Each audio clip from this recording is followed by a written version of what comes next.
The normal route up Breithorn from Klein Matterhorn is the easiest Swiss peak over 4,000 meters. Or is it? The normal route gets the grade F for facile. It's the easiest grade. But Bishorn, it also gets the easiest grade, F, via Cabana de Tracut. Weirdly, Allalinhorn, which has half a grade higher, is often described as the second easiest 4,000er. So why is Allalinhorn, with a higher grade, thought of as being easier than Bishorn, and Breithorn, which has the same grade as Bishorn, thought of as being the easiest? Well, the F-graded route for Bishorn starts from the Cabana at 3,256 meters. It's a 4-hour and 45-minute T4 hike to reach the Cabana. So this route goes against the mountaineering adage, sleep low, climb high. Allalinhorn, like Breithorn, has the advantage of cable car access to the Mittelallalin at 3,457 meters. And so for new mountaineers without too much endurance or experience at altitude, this is a major advantage. So why is Allalinhorn not considered the easiest? It may be because Allalinhorn's summit is a rocky outcrop. It's no major obstacle, but for someone doing their first 4,000er, walking on a slightly exposed, mixed rock ice ridge, perhaps still with crampons on, can be kind of daunting. Whereas Breithorn is a snowy, broad ridge all the way to the summit. But all of these grade comparisons are really missing the point. An easy route is easy when the conditions and your experience match the route. Even an F-graded route can become very dangerous when the conditions are bad or if you're not properly prepared.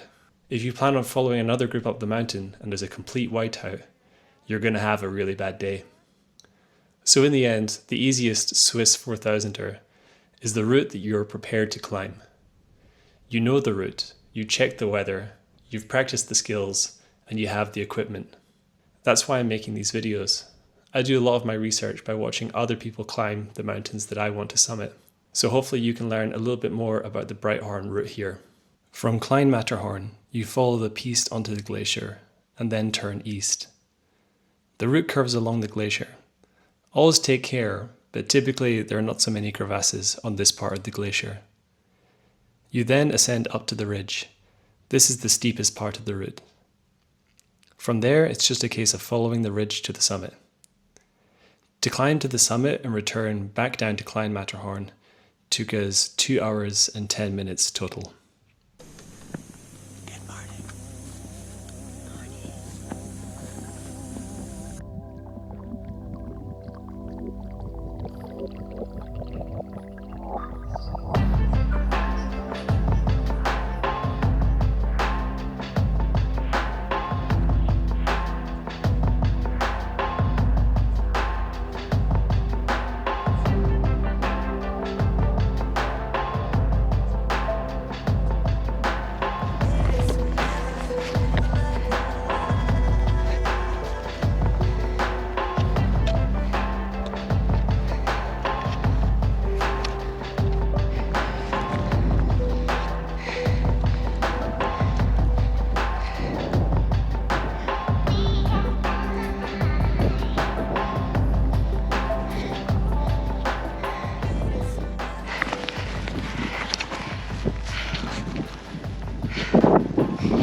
Stuck in a bit of a traffic jam.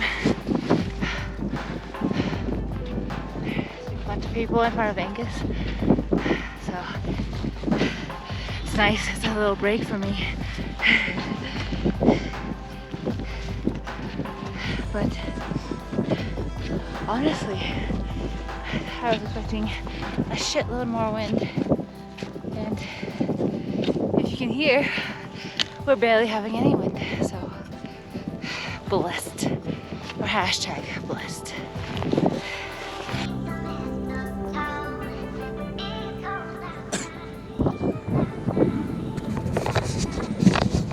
So there's a bit of a traffic jam, but we managed to overtake.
to go down again. Yeah.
Hello. Let's go get it.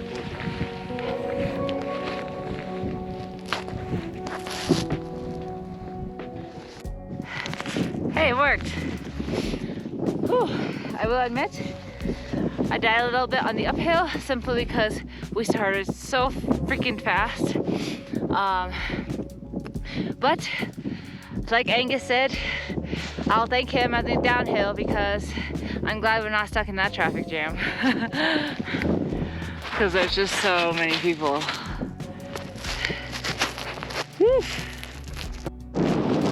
What's crazy is that there's still quite a few people trying to come up, and it's pretty late. It's like 2 p.m. I don't know if you can see that. Now, honestly, our biggest concern is whether or not the cable car will keep running, because it is pretty windy. We're in a more sheltered section right now. That's the Breithorn there. And that's the Klein Matterhorn station. And you can even see the Matterhorn.